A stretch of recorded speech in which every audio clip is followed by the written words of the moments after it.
Hello guys, this is your friend Dark Fox 2.0 and we are back with a new fanfic. Which is, what if Naruto's life changed when Kushina returned as a succubus queen? Part 1. And if you enjoy this fanfic then please press the like button and subscribe to my channel for more fanfic like this. And now let's start the fanfic. I beat him, Naruto thought, proud yet exhausted. Sasuke, you're coming back home. Sakura, I hope he makes you happy. As eager as his mind was to leave the Valley of the End after his big fight and triumphant victory over Sasuke, Naruto's body just did not want to comply. His legs gave up and he fell to his knees. Come on, stand up. You've got to go home. He fell forward, his hands stopping him from collapsing completely.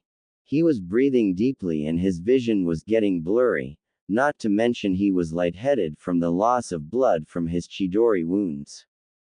Unknown to Naruto, he was being watched by 3 sets of eyes. Whoa, after all that he still has the energy to avoid passing out right away. Maybe it's time to take him to the next level. Oh my Kami, he did it. He nearly died, but all by himself he managed to stop that jerk. Naruto, I know you even less than I gave you credit for. Naruto-kun, you're so amazing. Before any of the watchers made a move, someone else did. That someone was Sasuke himself, returned to his normal form, but his expression was that of a sadistic maniac who hated to lose. Basically, just himself but out for blood. He rose slowly, as if his muscles wanting to go on strike, but he didn't care, and got up to his own knees as well. You don't know when to give up, do you, Tem? Naruto asked, wheezing but trying to get back on his own feet as well. Shut up. I will never lose to some talentless. Sasuke tried to say, thinking up the meanest possible insult he could for his former teammate, but lacking the strength to talk much. These two can't go on any longer. Before one of them actually dies, I better stop them. One of the watchers told themselves. Before they could act, Naruto stiffened and started to glow. But he didn't glow red like before. No, this time he glowed orange. Everyone stopped moving, even Sasuke, wondering what was going on. What the heck is happening to me? Kyuubi, is this you? Naruto asked himself, not sure if he was saying it out loud or not. My son, is that you? A woman's voice called out to him. What? Who are you? He asked back. Naruto could see nothing around himself except for orange light. In front of him a dark figure began to appear, just a blotchy silhouette, but he could tell it was a person. Little by little it came into focus more, and soon it started to look like a woman. More detail came, giving her long red hair, violet eyes, and a purple dress with a green shirt underneath it. Naruto didn't recognize her at all, but he could sense she was powerful but not here to fight him. When she saw him, she looked like she didn't know whether to smile, cry, or gasp. Naruto, is that really you? Yeah, I'm Naruto. How do you know me? She answered by hugging him, much to his surprise. You look just like your father, sweetie. The blonde boy was too surprised by this to object, but he did say the first thing that came to mind. You still haven't told me who you are. I'm sorry, she said, pulling away from him. It's just that I haven't seen you in so long, and for the past few years all I wanted was to see you again. Now that I can, I just wanted to hold you. She explained, her warm smile and gaze never leaving her face. But she saw Naruto still wanted his answer. But before I ramble any further, my name is Kushina Uzumaki Namikaze, your birth mother. Naruto dropped his jaw and widened his eyes. My mother? He asked in disbelief. This can't be real. This has got to be a dream.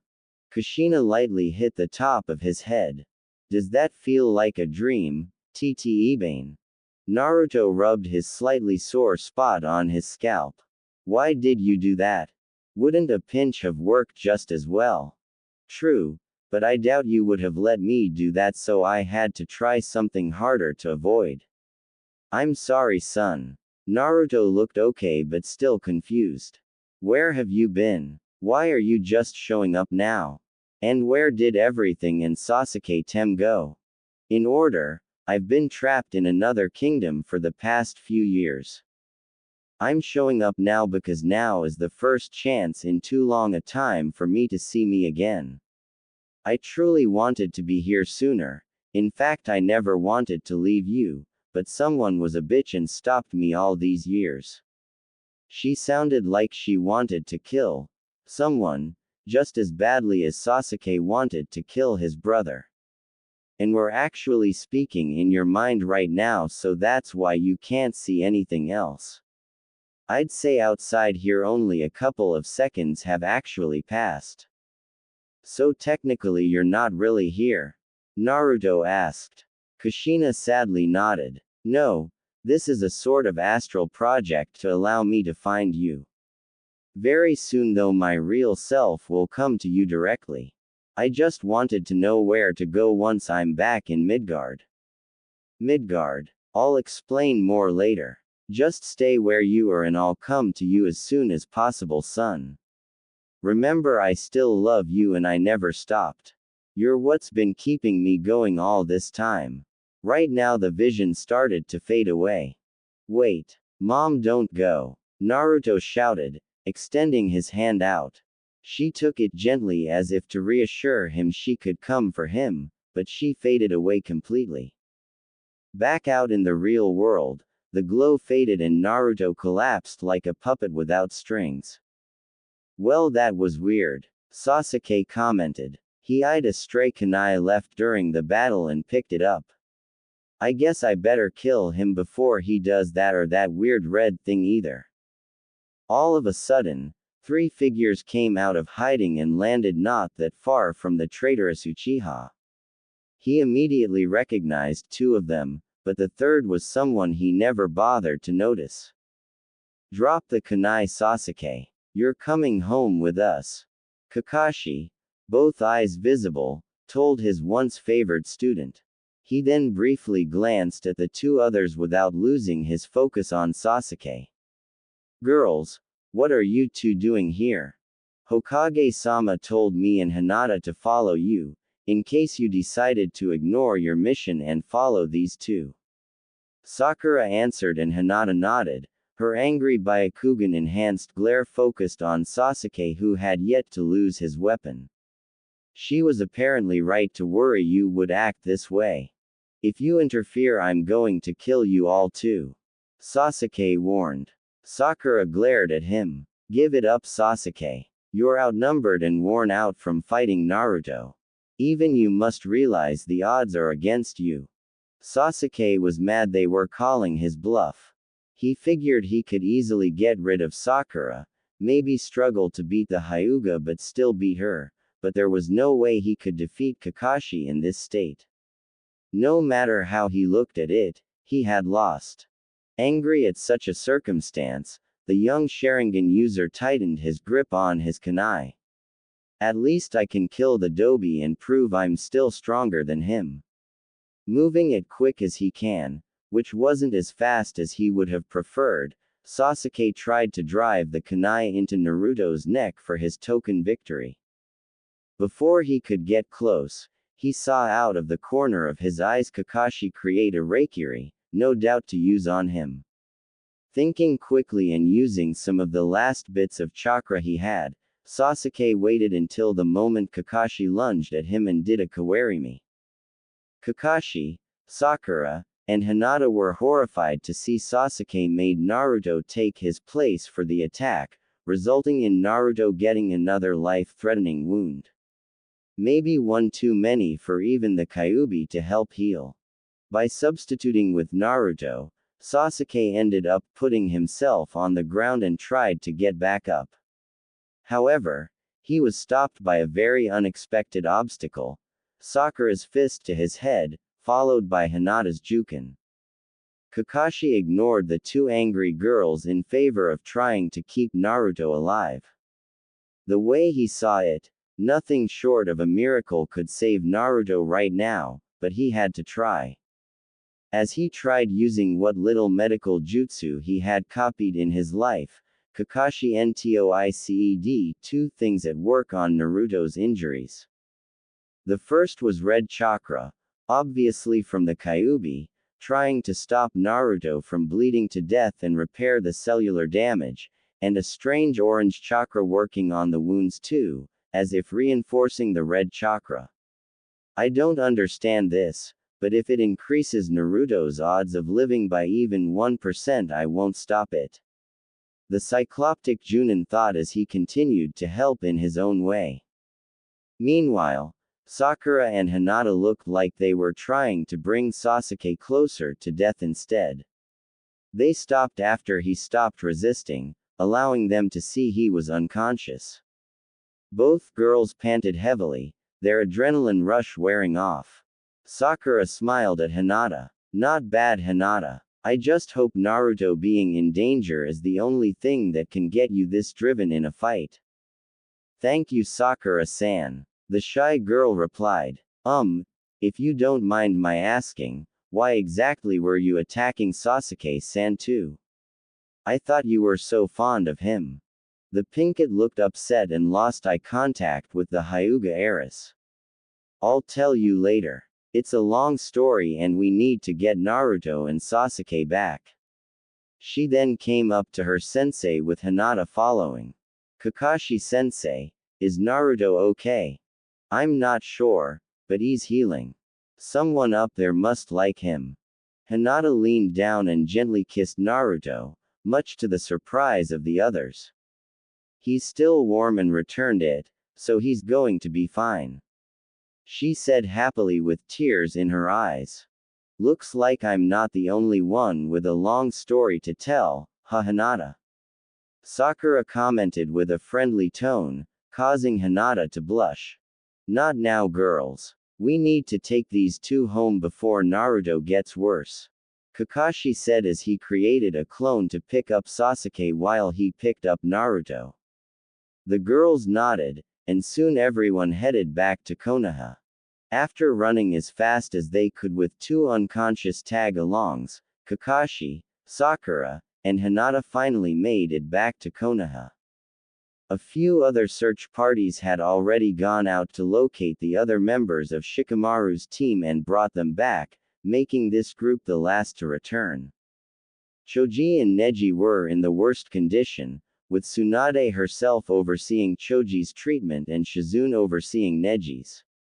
Kiba and Lee both needed to stay in the hospital one night, maybe two, to recuperate, and Shikamaru's finger injury was already treated enough that he was only still the hospital by choice now, since he was waiting to hear how his friends were. Because of this, the staff was stretched a bit when Kakashi came to the hospital, but he got a hold of an unprejudiced doctor who would stabilize Naruto before he got worse. Kakashi, Sakura, and Hinata refused to leave the room until they got a sign that Naruto was in the clear or not. Kakashi's clone took Sasuke to the prison hospital, since they would be the best at ensuring he didn't get out anytime soon under his own power. The clone even left orders to keep him locked up until Kakashi or Tsunade said otherwise and to disregard any orders from anyone else. Naruto was bandaged, stitched, connected to tubes and machines, and unconscious, but by some unfathomable reason, he was still alive and even breathing under his own power. Well, he should be in the clear now. All that's left to do is keep him nourished and on painkillers, and wait until he wakes up. He'll probably feel like hell, but at least he'll be alive, the doctor told the others. "Thank you, doctor. I hope you don't mind us waiting here for him to wake up," Kakashi replied. "No problem. Now, I think I've earned a coffee break. Bye," the doctor said before leaving. The three shinobi turned to Naruto, as if they thought he would open his eyes any second now. So far that was not happening. An hour later Tsunade had a free moment and decided to go check on Naruto, whom one of the nurses informed her was brought in and stabilized but showed no activity. When she got to the room, she saw Kakashi, Sakura, and Hinata sitting around keeping an eye on Naruto, each with a drink in their hands. "Please tell me how Naruto is," she started. "By all facts, he should be dead, but somehow is still alive." Kakashi answered. "I don't understand it, but I am certainly glad it's true." Tsunade's eyes widened, and she immediately began a diagnostic scan jutsu over the blonde boy. "His pulse is steady, he has some broken bones that are mending, some torn muscles that are doing the same." She paused, looking like she was now seeing something rather unpleasant. "Signs of damage to internal organs. Missing epidermis on multiple areas on the torso but lower layers of skin growing in. Low blood pressure. What happened to him? Did someone drive a pike through his chest?" "Not exactly a pike, but yes," Kakashi regretfully admitted. "And it was done 3 times. 3 times?" Tsunade shouted, causing Sakura and Hinata to jump back. Kakashi sadly nodded, unable to make eye contact. "Sasuke used the Chidori technique, something I regret teaching him, on Naruto twice, and he tricked me into striking him a 3rd time." Tsunade had never seen the technique, but on her trip back to Konoha Naruto had described it to her as a lightning sword his sensei used for close-range kills. He sounded like he hoped to learn it once they got back to Konoha. "Tell me where the bastard is so I can punish him accordingly." Few had any doubt what exactly she had in mind. "He's in the prison hospital right now with the caretakers. They're ordered to place him in a cell once he's stable." Kakashi answered. "You should know Hokage-sama. I saw a strange chakra at work in Naruto's wounds, and I don't mean the chakra you're thinking of. This was a completely different one." Tsunade was instantly alerted, and glanced over towards Sakura and Hinata. "Could you two please leave the room for a moment? This is going to be a classified talk." The girls nodded and left the room. Tsunade looked back at the one-eyed Junin. Continue. Evening came and Tsunade was worn out. The last thing she wanted to deal with was an emergency council meeting that she didn't even order. In fact, she was strongly tempted to use her Hokage authority to call it off and tell them all to wait a night on whatever it was they wanted to yammer on about. There was only one thing that made her want to go now in the first place.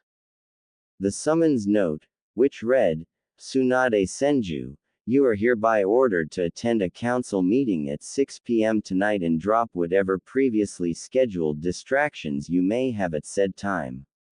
Failure to comply is not an option and will result in penalization." Tsunade was pissed and offended to read that. To think someone had the audacity to actually order her around as a subordinate and not even leave a name for themselves.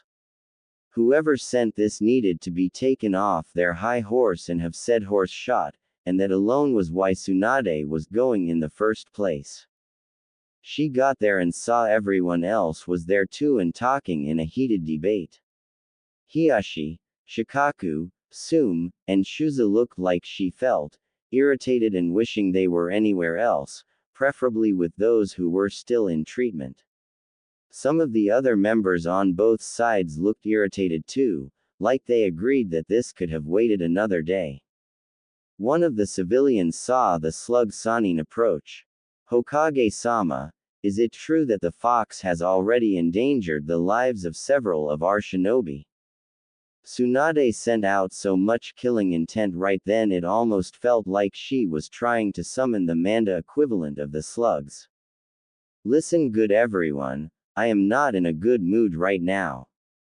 I do not appreciate being interrupted when I'm working to save people's lives. I do not appreciate people ordering me, the Hokage, around like they outrank me and demanding I attend meetings that I did not call. And I do not appreciate those meetings starting before I even show up. She paused to glare at each and every person there. Now, first thing first, who here thinks they can demand I show up here or get punished if I refused? No one answered, prompting Tsunade to cross her arms. That oh so kindly worded request didn't write itself, people.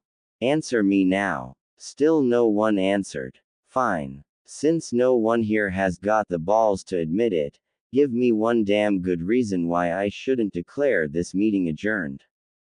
Summoning up their courage, Homura spoke first after clearing his throat. Hokage-sama, not to make light of the grave insult to your authority, but there is a subject being discussed already that you should help settle. He paused until he was certain he had her attention. It has come to our attention that the mission to retrieve Sasuke Uchiha from the clutches of Orochimaru was a success, but there is question regarding if Naruto Uzumaki went too far to ensure success here. Some of the civilians looked like they wanted to shout out derogatory comments about Naruto, but held their tongues since Tsunade was already ready to beat the crap out of someone who crossed her. A wise choice, since her next choice of words were quite angry. How exactly did this come to your attention?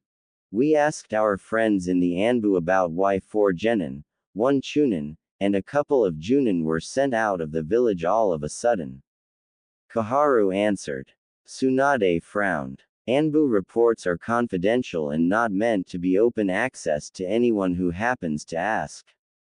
We heard that the demon brat took the last Uchiha out of Konoha to kill him and pretended to be part of the search party to avoid suspicions. Is that true, Hokage-sama? Another civilian asked, changing the subject. Tsunade glared. Let me guess, you're either assuming that, or you heard that from someone you know full well hates Naruto. Doesn't anyone here actually want to hear the truth, or does everyone just want to speculate and rant anti-Naruto propaganda? No one answered, but everyone did look curious about the details of the mission. Tsunade, still irritated, decided to get this over with. Now, since everyone's so damn curious, here's the real facts about what just happened. Now, during a strange breach of security, 4 Junin-level shinobi from Orochimaru's forces came to Sasuke Uchiha and convinced him to go with them to Orochimaru's side. Once I learned of this, I sent out a team of Junin ninja to intercept them, but also requested Chunin Shikamaru Nara to assemble a second team to stop Orochimaru's men and bring the Uchiha back. Today I learned they succeeded in their objective, but several of those involved are undergoing major medical care to stabilize them, so we cannot currently gain more details on what happened on the field. So the Uzumaki boy is not to blame for all this? One of the more sensible civilians asked. She was a middle-aged brunette wearing a yellow shirt. The civilian next to her, an older man with a pot belly and black hair, looked at her angrily. You're an idiot if you believe that, Shinju. Can you really believe that 4 enemy ninja got in and out of the village without being noticed, and got taken down one by mere genin, and that the last Uchiha would desert the village his ancestors helped to create? She glared back at him. It makes more sense than the Uzumaki boy betraying us now by after fighting for us during the invasion rather than against us, or that the Uchiha would leave the village simply because one person annoyed him. If you all admit he's petty enough to leave the village because he can't stand being one-upped, then why do you respect him so much? Sasuke Uchiha is not petty. He was abducted. A different civilian shouted. Then why are people accusing Naruto of being responsible if you admit that? Shikaku asked. Kaharu was the one to answer. We found out that Sasuke is now the prison hospital. Clearly he was unfairly attacked, and Shikamaru says Naruto was the one to go after him personally after the others in the group were occupied elsewhere. Are you unaware that Naruto himself is in the hospital too? And suffered 3 direct Chidori hits. A move known only to Kakashi Hatake and Sasuke Uchiha. Tsunade asked. Why is he not dead yet? One of the civilians asked. He should be executed for endangering the Uchiha like this. There were a few murmurs of agreement, but before it could grow into a large cry for Naruto's death, Tsunade slammed her hand again. Where the hell do you get off making such a demand? By all accounts, you're punishing him for doing his job. His job was to bring Sasuke back, not to endanger him. Koharu countered. Tsunade glared at the older woman. Sasuke had no restraints against endangering Naruto. So was Naruto not allowed to defend himself or subdue Sasuke with force if he refused to comply? Sum snarled at the civilians trying to come up with an excuse to justify the situation the way they wanted to see it as. Enough, you idiots. If Sasuke actually wanted to come back like you think, then why didn't he fight back against the Oto Nin?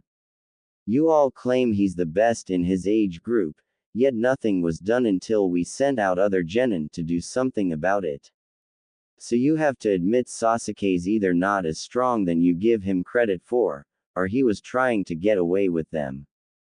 Even so, Naruto Uzumaki must still be punished for what he did. One of the more stubborn civilians stated. Tsunade was even madder now. That is not the point, and I think you all are deliberately missing that to avoid the real issue here. On what grounds do you have to justify such a course of action? We need to make it clear to the boy that we will not tolerate him using the fox's power to endanger our more prominent shinobi. The same civilian replied. Tsunade arched an eyebrow. And what gives you reason to believe Naruto used any of the fox's chakra in the first place? How else could he survive having 3 terrible wounds when one alone is enough to kill? The sand-using boy from Suna survived one, and we all know he's a Masanter, so how else do you justify the Kyuubi brat still breathing? Why isn't someone killing him right now so we can be done with the son of a bitch once and for all? A different civilian bitterly asked. Tsunade punched the wall, creating a large crater. First of all, Naruto will not be punished for doing his job, which was to bring Sasuke Uchiha back by any means necessary. Punishing him for that will accomplish nothing other than creating hostility in all the ninja, who will fear what they may have to endure if they succeed or fail their own missions. Second of all, Shikamaru Nara was the one in charge of the team and gave Naruto the order to go after Sasuke solo while he and all the other members were otherwise unable to continue on their objective. That does not deserve punishment, but if you're so damn convinced it does, then Shikamaru Nara deserves punishment too, since as team leader he is responsible for what the team does. She cast Shikaku a glance to show she didn't agree with this but needed to get the point across. The Nara head understood completely. Danzo surprised everyone by being the next to speak. Hokage-sama is completely right. Naruto Uzumaki should be reminded to better control himself, and maybe some measures should be taken to help ensure that, but downright punishing him will cause more trouble than good. That shut the civilians up. Danzo had always been sympathetic to their needs and concerns, but if he refused to take their side they lost a big factor in getting the results they wanted. He in fact was one of the biggest reasons they never got any ninja to actually kill Naruto, since he needed Naruto alive in order to use him. Tsunade looked relieved. Good, now that that's settled, Sasuke Uchiha does deserve punishment as he was not under orders and acted against the village. Whether you believe he left voluntarily or not, he was close to being acquired by Orochimaru and thus having the Sharingan used against Konoha. It's likely that the snake will send more for him, so Sasuke needs to be kept out of sight to prevent anyone from taking him or him being able to leave a second time. The shinobi all saw the wisdom in that while the civilians found it hard to argue that. I will determine Sasuke's punishment after hearing from the retrieval team to get all the facts in. If anyone tries acting before I declare anything official on anyone involved, they will be imprisoned for the rest of their life without bail or parole. No exceptions. Now, unless there's anything else on the agenda, I'm going to end this. Tsunade continued. No one said anything. Good. Now go home, people. Kushina arrived at the Valley of the End. Naruto's been moved, she said, not seeing him anywhere nearby or even detecting any traces of him other than his blood on the ground. Someone was here and took him away. Probably back to Konoha. I guess I better go there. Damn, it'll take me till noon tomorrow at least to get there. Still eager to see her son as soon as possible, she headed in the direction Konoha was. After a few minutes, she had to stop. What's this? You wished to see me? A male voice asked, his face hidden from view by a mask and most of his upper body obscured by shadows. All that could be clearly seen of him were his black pants and blue open-toed shinobi boots. Yes. To put it simple, we want Tsunade out of office now. One of the three people meeting this hidden man said. She is not doing her duties properly and is turning blind eyes to the real threats while calling others threats instead. A second person added. And if that wasn't bad enough, she's trying to give the shinobi ideas that they don't have to work for the civilians, but rather we must submit to them. The nerve of her. The shinobi are here to be our servants, not the other way around. The third voice stated. You are aware that I'm a shinobi, right? The hidden man replied. Why should I do as you ask and turn against the strongest one in the village just because some cowards are afraid of her?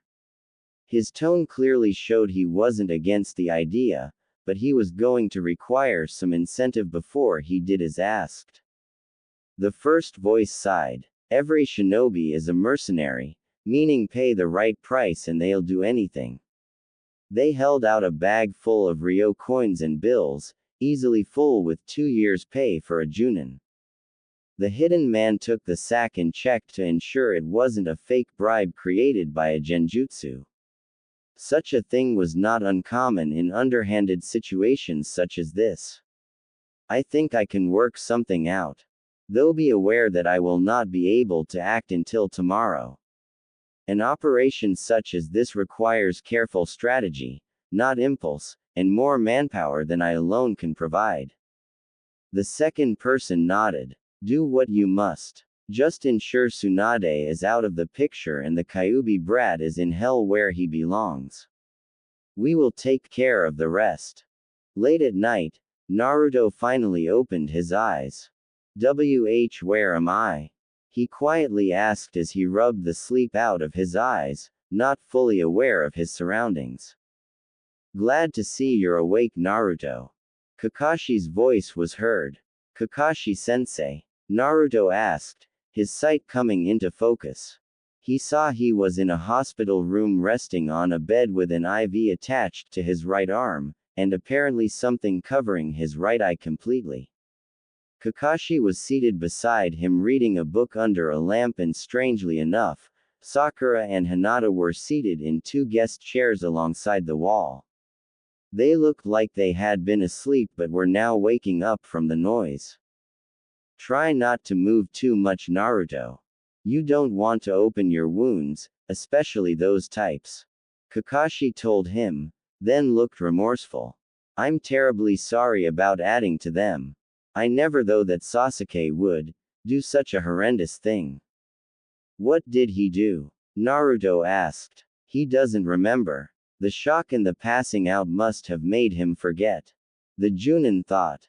Before he could answer Naruto's question, one of the girls embraced him in a hug. Naruto-kun. Naruto winced. Ah, not so tight. Hinata loosened her hold but did not relinquish it.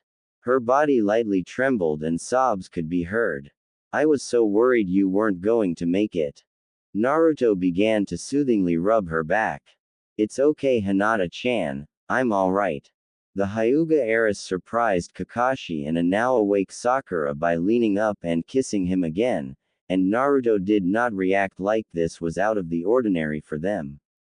Sakura smiled but felt her heart clench. I guess I waited a bit too long. Naruto, I hope you're happy with Hinata. Naruto seemed to now notice Sakura was in the room too and looked a bit nervous. Oh, hi Sakura. I thought you would be home or with Sasuke now. The Pinkett shook her head. No, I wanted to make sure you were going to wake up before I left, and even if I wanted to I couldn't see Sasuke right now anyway. Naruto was confused. Sakura just referred to Sasuke without the kun suffix and said she wasn't able to see him or even interested in it. Why? What happened? Naruto, what's the last thing you remember? Kakashi asked. Naruto thought it over. I fought Sasuke and beat him, though he didn't know when to quit. But before everything goes dark, I could have sworn I saw a woman claiming to be my mother. Your mother? His three visitors repeated. Yeah, the weird thing was she said her name was Kushina Uzumaki Namikaze. Namikaze? Like the Yondaime. Naruto said. It had to be some sort of trick. Like I ever could be related to a guy like the Yondaime. Kakashi immediately stiffened for a moment, something only Sakura noticed. Kakashi-sensei, is something wrong? Realizing his mistake, but knowing he can't ignore the question, the former Anbu captain quickly thought over how best to answer. I was just surprised, because the Yondaime did have a girlfriend named Kushina Uzumaki. Really? Naruto asked, caught off guard by this. Could this mean that wasn't a trick? Was she really my mother? Naruto, where did you hear that name? Kakashi asked. Just how informed is he? I thought he still didn't know who either of his parents were. Kakashi was well aware of who sired and birthed Naruto. Being the last student of Minato Namikaze did have its advantages. He knew his sensei was secretly married, he was one of the witnesses to it. He also was one of Naruto's protectors, ensuring those that wanted to do harm to the boy growing up would not succeed. His only obstacle was that he was not allowed to raise Naruto without news of Naruto's parentage being required to be public to settle the nosy public, and Sarutobi would not allow that. As long as Naruto was anonymous, he was relatively safe. As a Namikaze, he was a target to everyone, especially the mysterious person Minato said attacked during Naruto's birth. That concerned Sarutobi more than Iwa. If Iwa invaded, Konoha would fight back to defend themselves and save Minato's son. But if the masked man who knew about Kushina and the Kyuubi came back, that was too unpredictable for the Sandame's likings. After the fight, when all I could see for some reason was an orange light, a woman with long red hair and violet eyes came to me and called me her son. She told me her name and said she was coming back to me. Naruto answered. She also sounded a little upset, saying something like someone she didn't like kept her away all this time and she thought she'd be here sooner.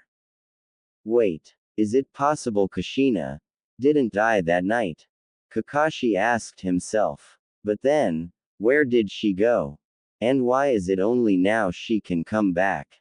Naruto, if this woman does show up, promise me you won't go anywhere with her until I get a chance to speak with her. Do you know her? Naruto asked. I did know a woman by that name, but she's been dead for a long time. If this somehow is her, I want to know. Was she really Naruto's mother-sensei? Sakura asked. Even Hinata looked curious to know. Kakashi withheld the need to sigh. I'm afraid I'm forbidden from saying anything. Naruto's origins are kept unclear for a reason I'm not at liberty to say.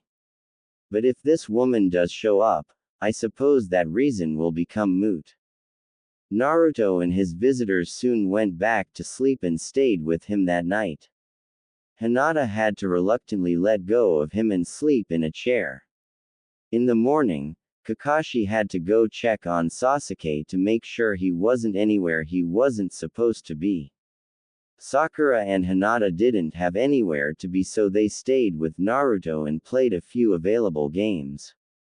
For a brief time they did leave so Hinata could check on Kiba and Sakura could check on Lee, but both came back.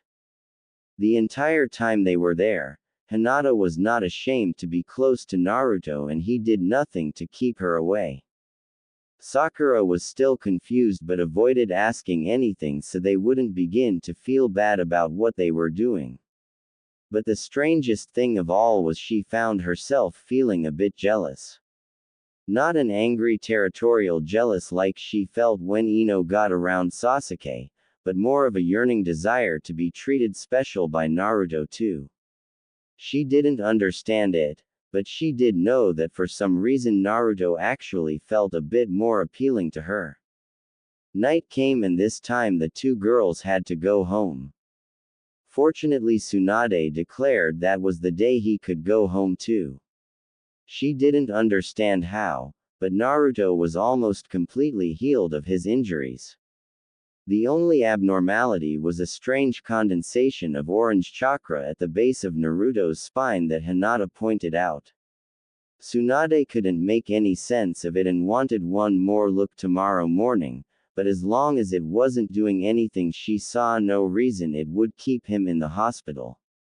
Naruto laid awake in his bed, wondering about the possibility of seeing his real mother again. There were so many questions he had for her. Where did she go? Why did she go? Why couldn't she take him with her? Was she really the wife of the Yondaime, making him his son too? Did she love him? And, what was her favorite flavor of ramen?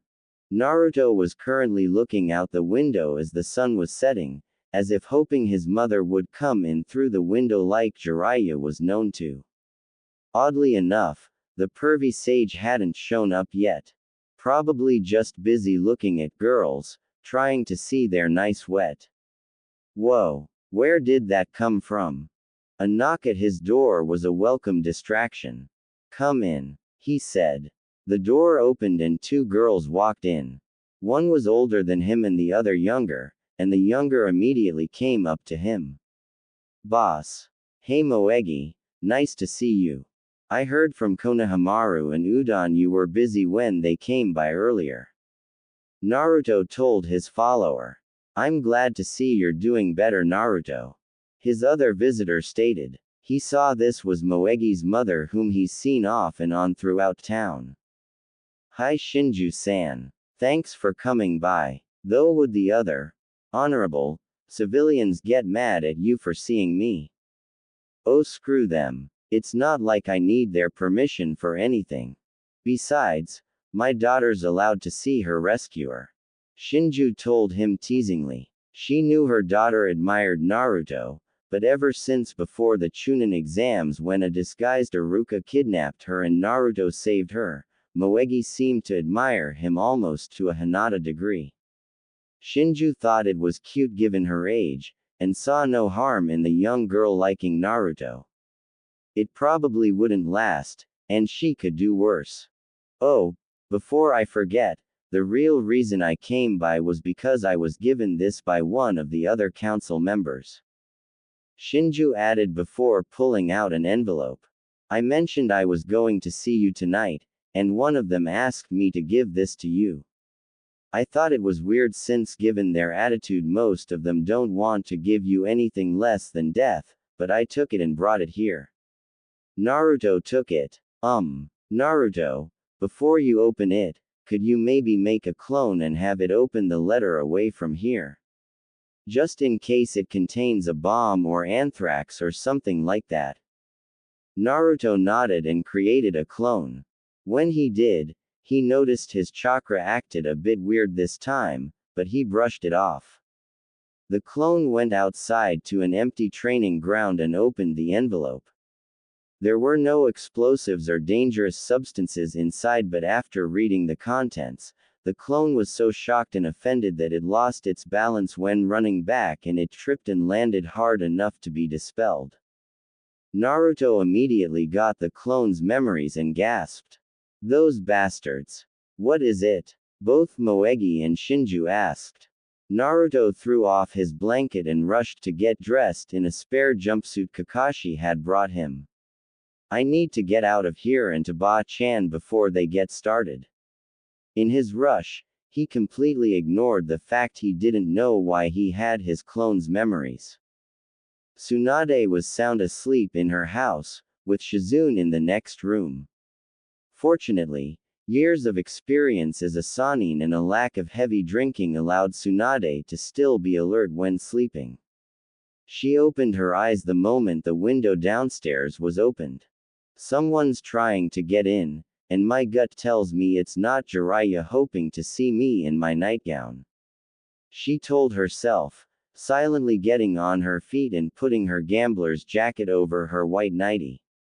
She wouldn't open her bedroom door, knowing the sound would alert the intruder and make them act faster.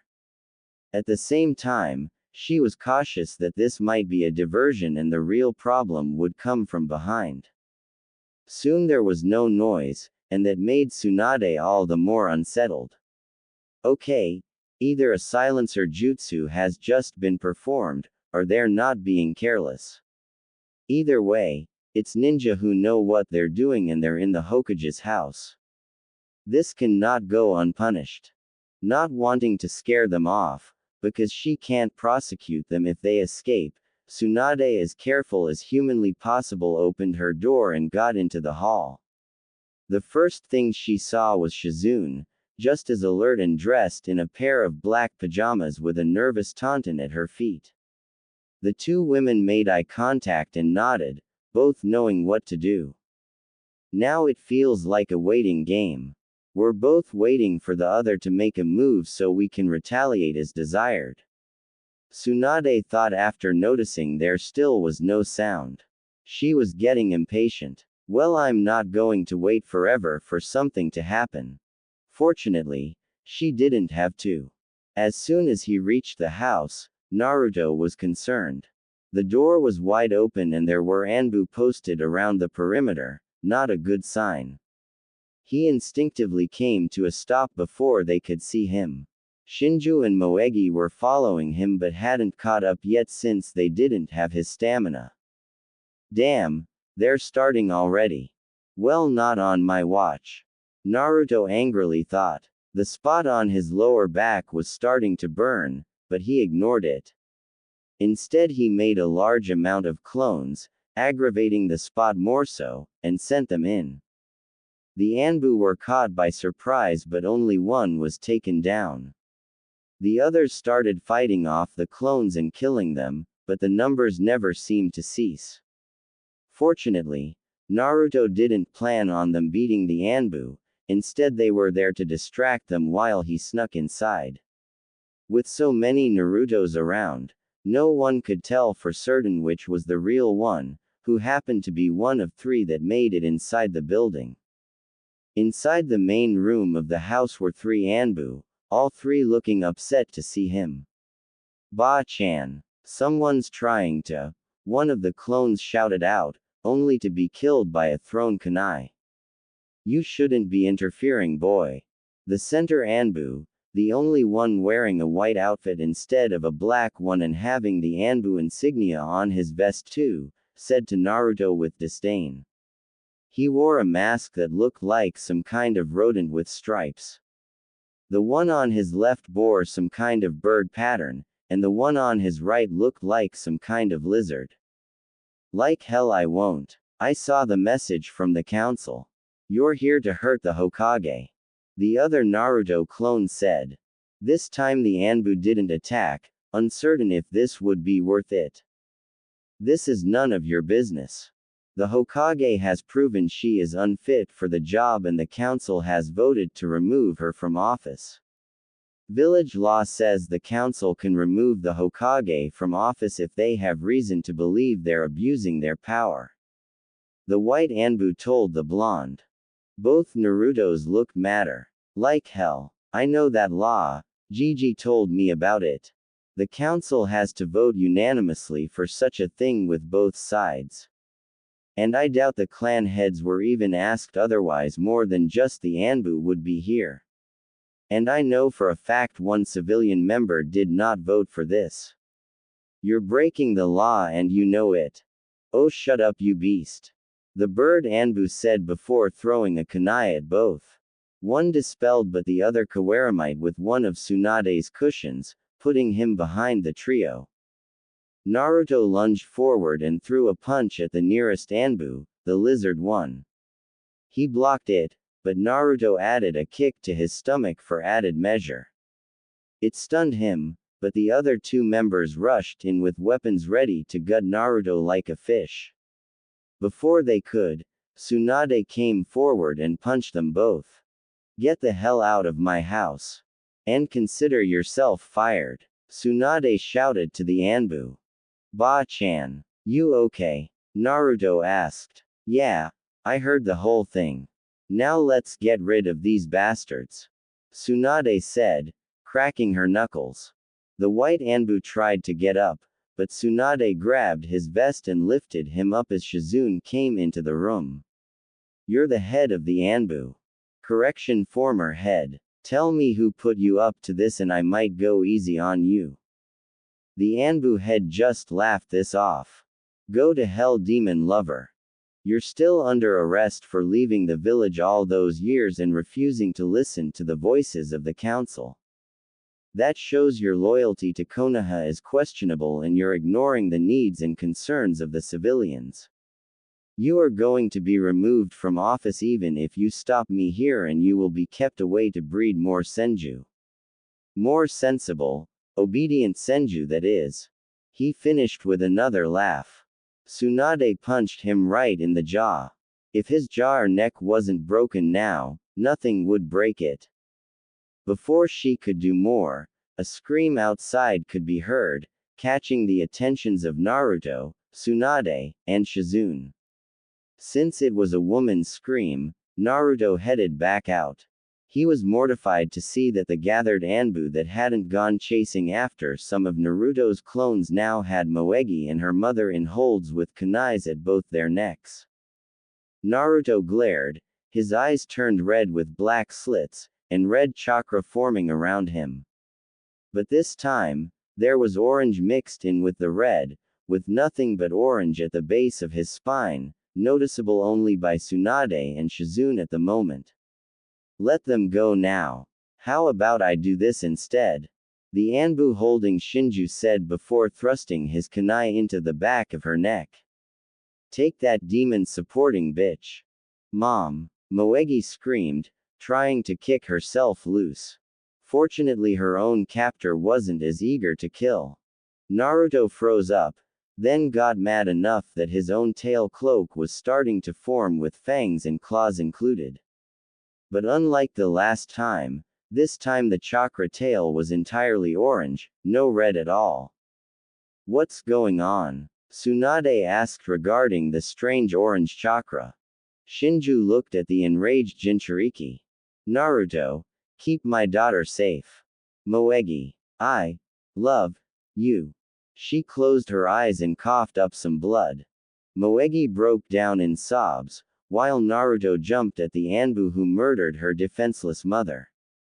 Using chakra claws, he ripped the masked man's head off with little effort. He turned his gaze towards the Anbu holding Moegi. He let the young girl go and escaped. Moegi ran to her mother, checking for any sign of life. Naruto dropped his cloak and checked with her. Neither found any, causing Moegi to sob into the blonde's shoulder as he held her comfortingly. Shizune gasped. Tsunade-sama, do you see what I see? She asked, pointing at Naruto with a shaky hand. Tsunade nodded. Naruto now had a tail. Not a chakra tail, but a dark-colored flesh tail with a spearhead tip. Naruto now had a tail. Not a chakra tail, but a dark-colored flesh tail with a spearhead tip. And he didn't even seem to notice it.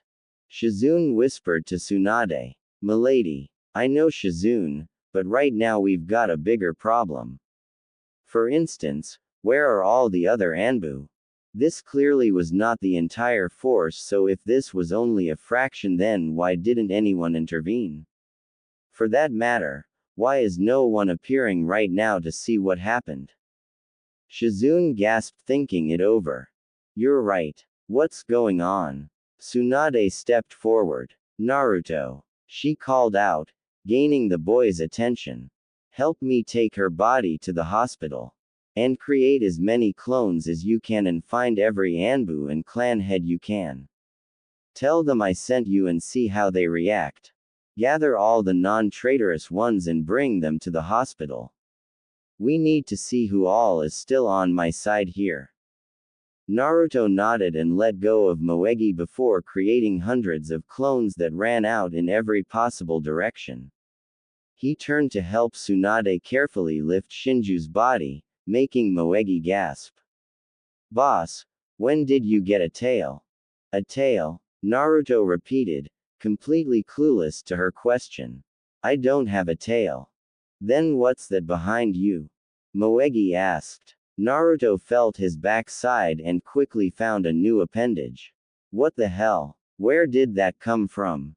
I'll have to check that out too, but for now let's focus on her," Tsunade said, picking up Shinju. "I don't think I can save her, but if there's a chance I better try." Naruto ignored his new feature and helped Tsunade take the civilian councilwoman's body to the hospital with Shizune and Moegi following. "I'm serious, Ino. Sasuke was trying to kill Naruto," Sakura told her friend, both girls inside the Yamanake flower shop. Ino's parents were out on a date that night, so this felt like a good spot as any to have a talk. "Really? But why? Wasn't Naruto sent out to save Sasuke-kun?" Ino asked. "He was. But the problem was Sasuke didn't want to be rescued. I saw it, Ino. Sasuke had a chance to come home, he was away from Orochimaru's henchmen and there was no one stopping him, but he chose to fight Naruto instead. He even used that lightning jutsu he used in the Chunin exams on Naruto twice. That move is an assassination move, so why would he use it in a friendly spar? He even tried using it on Naruto here in town before he left too. Sasuke honestly wanted Naruto dead." Ino was appalled. "But why would he do that? I mean, Naruto may not be the easiest person to be around, but I wouldn't say he deserves to die. I think Sasuke's jealous of Naruto," Sakura suggested.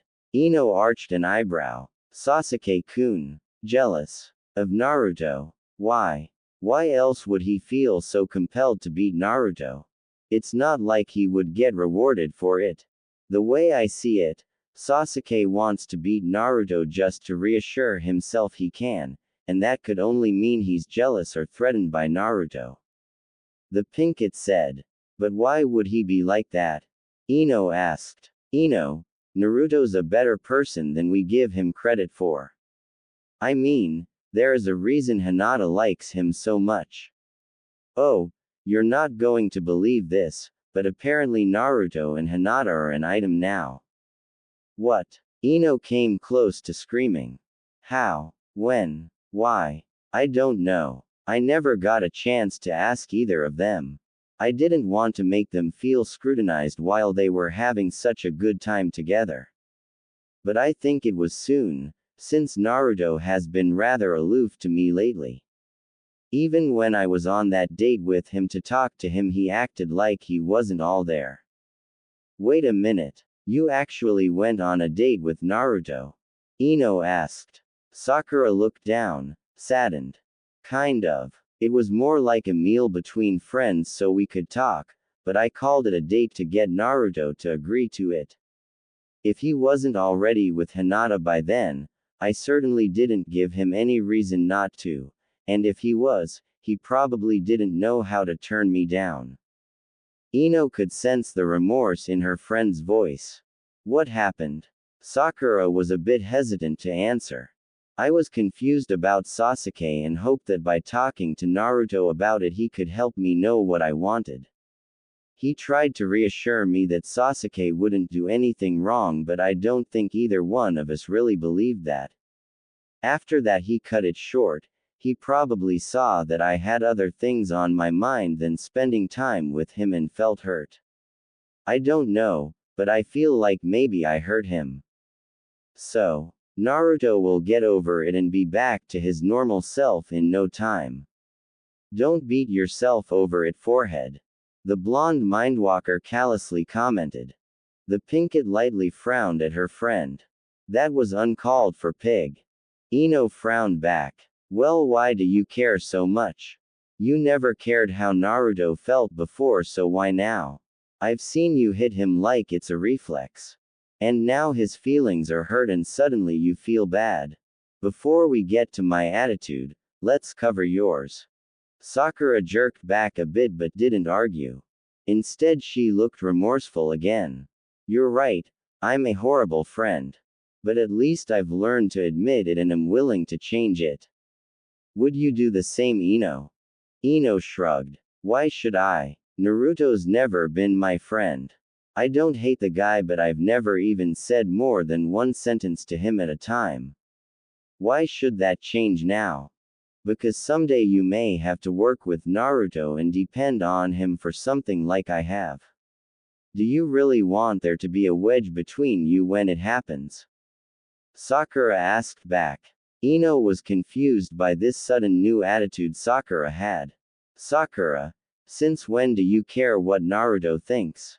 I mean, Sasuke-kun's the only boy you would even give the time of day to, and even last week he was the only boy you mentioned by name without someone else bringing them up first.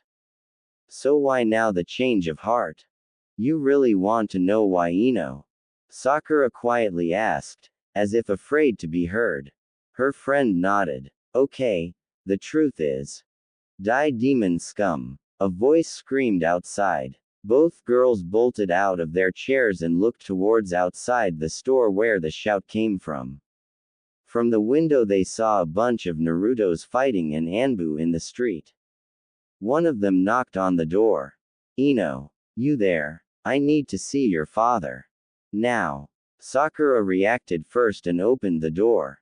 Naruto. What's going on? Some crazy shit's going on and the Anbu are turning against the Hokage. I'm trying to find all the ones who aren't and all the clan heads too. Where's Yamanaka-san? He's out with my mom. Ino answered, still processing all this. Where? The sooner I find him, the better. Naruto asked. I think they're either at the theater or at the Akamichi restaurant. Ino told him. Thanks. Naruto said before turning around and heading back out. Avoid the Anbu who now gave chase. Ino was wide-eyed. The Anbu are rebelling. Why? I don't know, but that's not all. I don't know how to explain it, but I could swear Naruto had a tail. Sakura stated.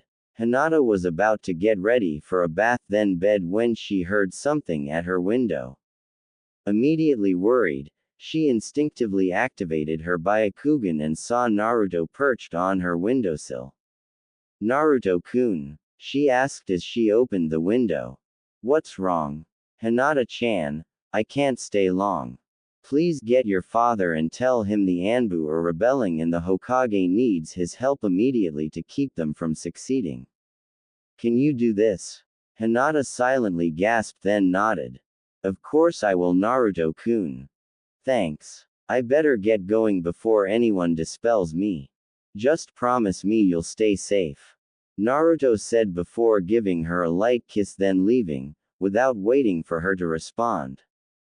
Naruto-kun, good luck, and please stay safe too. She told herself before heading towards her father. Tsunade did the best diagnostic scan she knew over Shinju, only to find the results everyone feared were true. I'm sorry, but she's gone. Moegi broke out in tears, and Tsunade had a night duty nurse take the body to the morgue. She then looked at Naruto. Naruto, I need to get to the Hokage Tower to get control of this situation.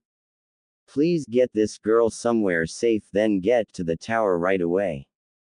And while you're at it, try to hide that tail. It's likely to only create more problems in the ninja, and that's the last thing we need.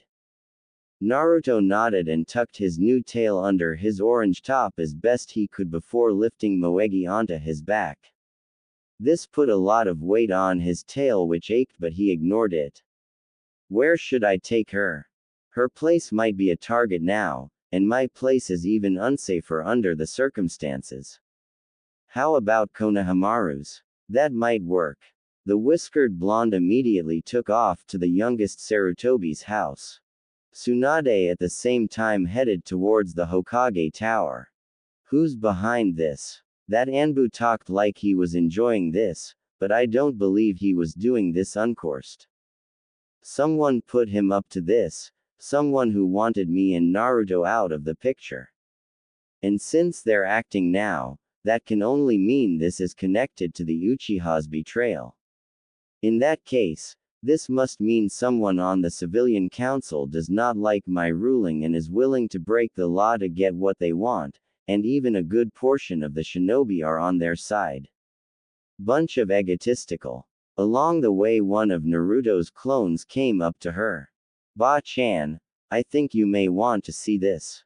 It's what made me come to you right away tonight. The clone held out the letter that Shinju had given Naruto earlier and was left behind in the training field, until a clone went to retrieve it. Thanks, Naruto. Now get back out there and find help. Tsunade told the clone, who quickly departed. She read the letter, and saw read. Naruto Uzumaki, you are hereby stripped of your status as genin and effectively banned from ever having a claim to ninja title, rank, status, or property including equipment from this day forth per orders of the council. Reasons for this, which we are only giving because we're legally required to, not that an abomination such as yourself deserves such courtesy, are because you have proven yourself a threat in our eyes to our more competent and valuable shinobi, and you are influencing the younger generation in a bad way as well as controlling the Hokage somehow. Do not bother having your puppet Hokage get you out of this, as she is effective immediately removed from office too, and we will decide an appropriate replacement while she suffers for her crimes. It was signed, Council of Konoha, but there was only the civilian seal on it. The shinobi seal was completely absent. Oh, I'm going to tear these assholes a new one. And then I'm going to get started on the serious beating. Suddenly, she stopped. Or maybe, I could make this work to my advantage. Tsunade-sama, Shizune asked, seeing her mentor stop walking. Shizune, how long does it take to mend a broken body? Tsunade asked casually, resuming her walk. Shizune and Taunton were immediately confused. It depends on the extent of the damage and the effectiveness of the treatment given. True. And how long does it take to mend a broken ego? The slug Sanin added. The brunette and Pig were even more confused now.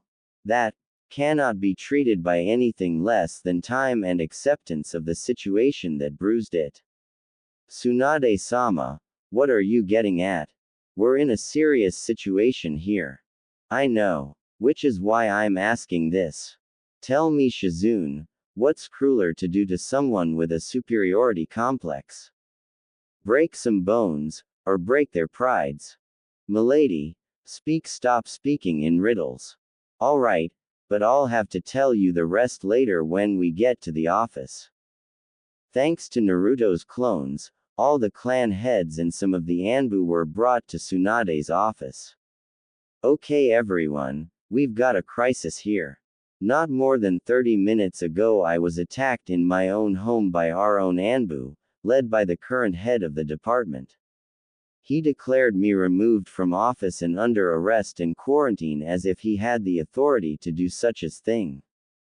Naruto got warning of this and came to help me out, and under my orders gathered you all here.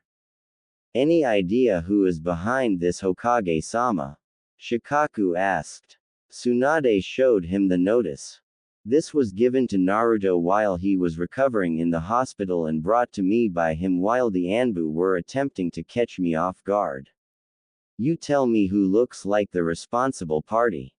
The notice was passed between a growing number of maddening shinobi all ranked Junin or higher.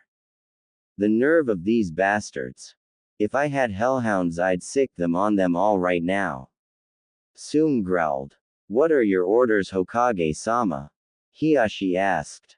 Tsunade smirked. If I'm removed from office, I can't give orders, can I?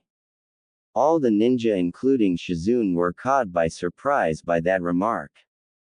Excuse me, Inoichi asked.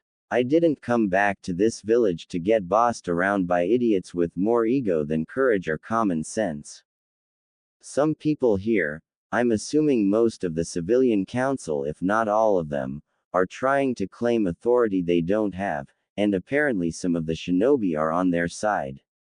Since each clan has active members in the Anbu ranks, I need to know right this instant who here approves of the idea that Konoha is better off with new leadership.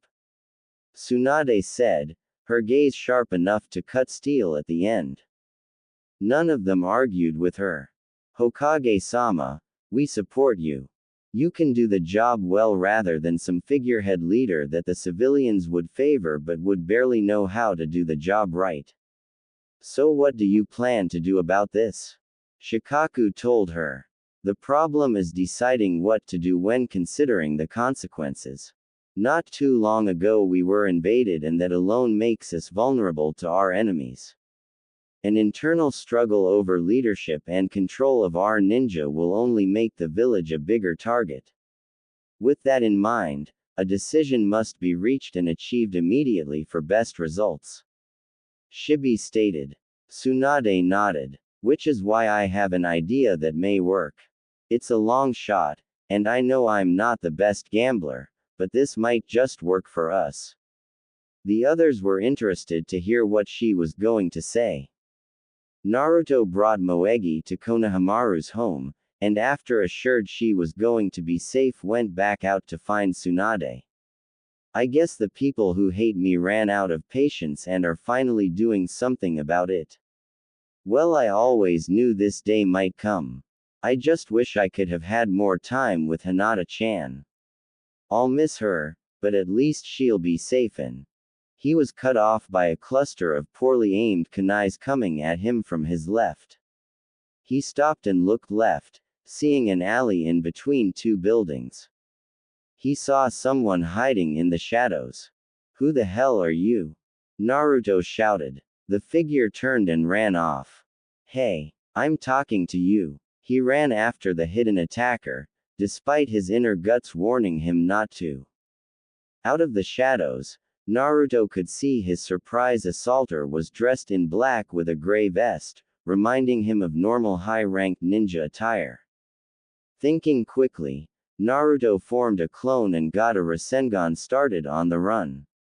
Once it was done, they both jumped at the clone, grabbed Naruto and spun him around to give him momentum before throwing him towards the running nin.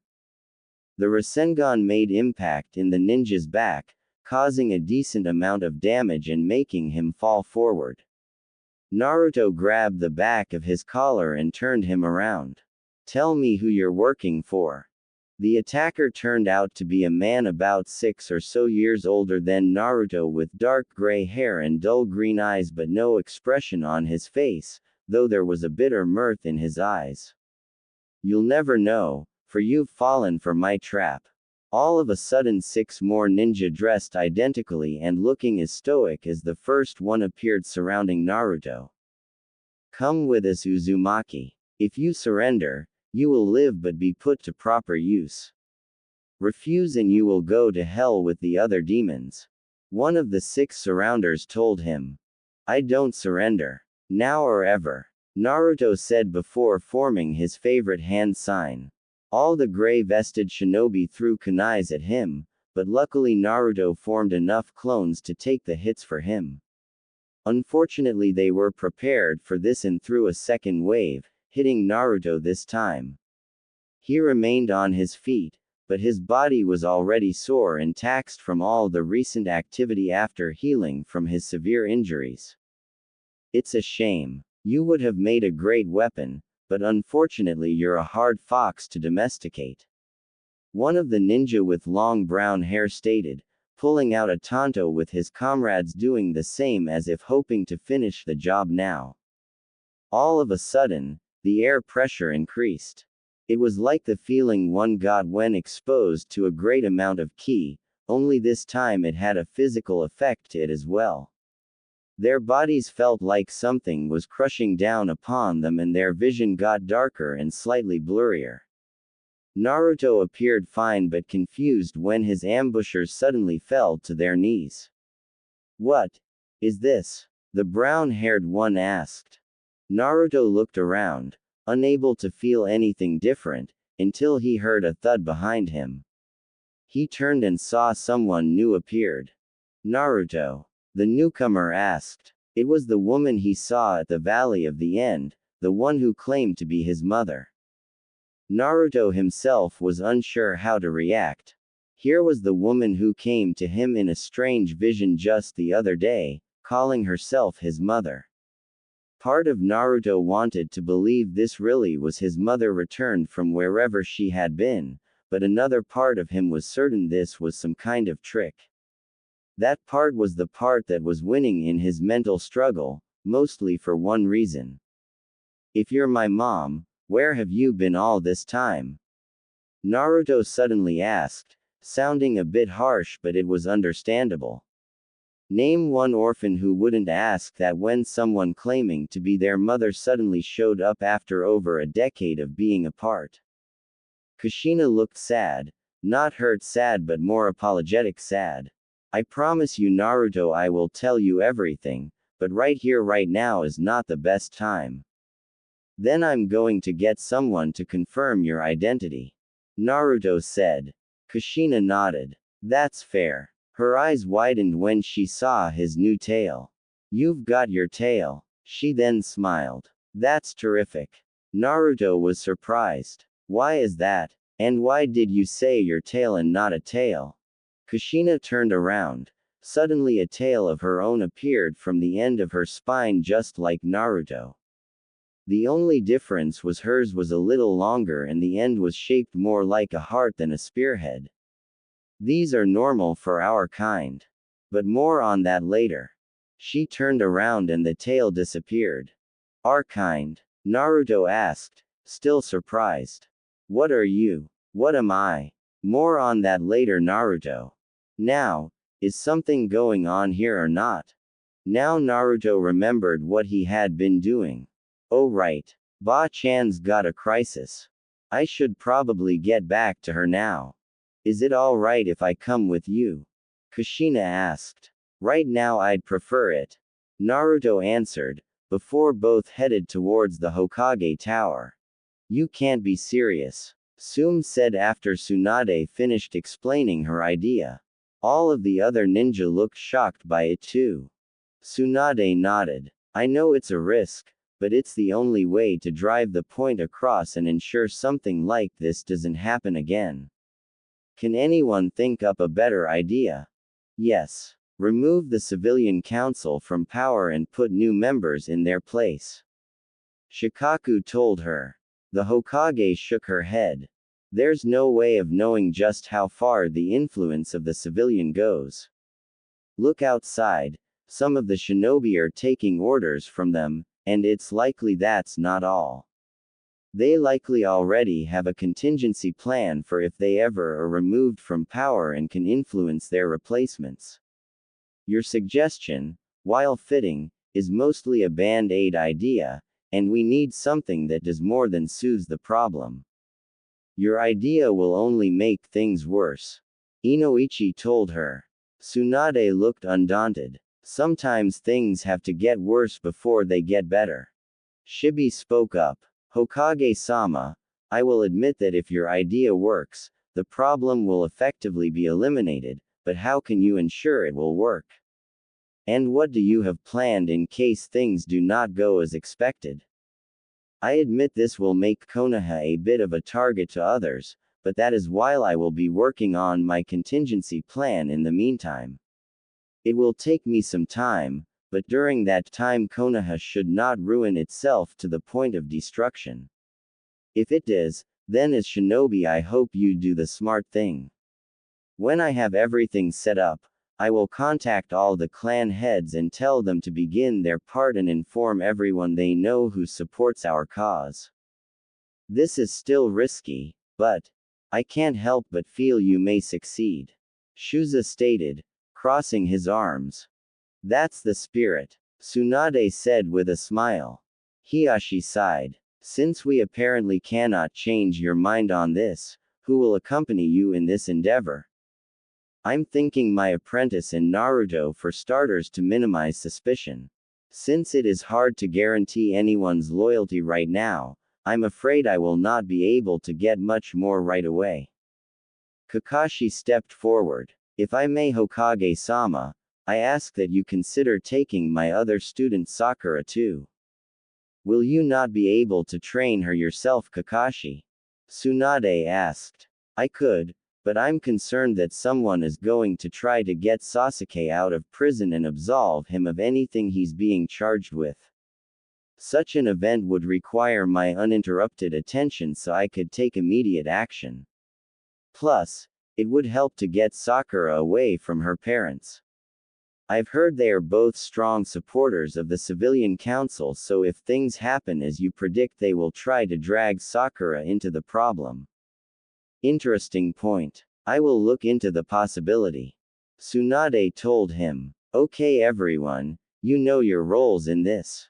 Start as soon as possible. Dismissed. Everyone nodded, even if a bit reluctantly, then left the office.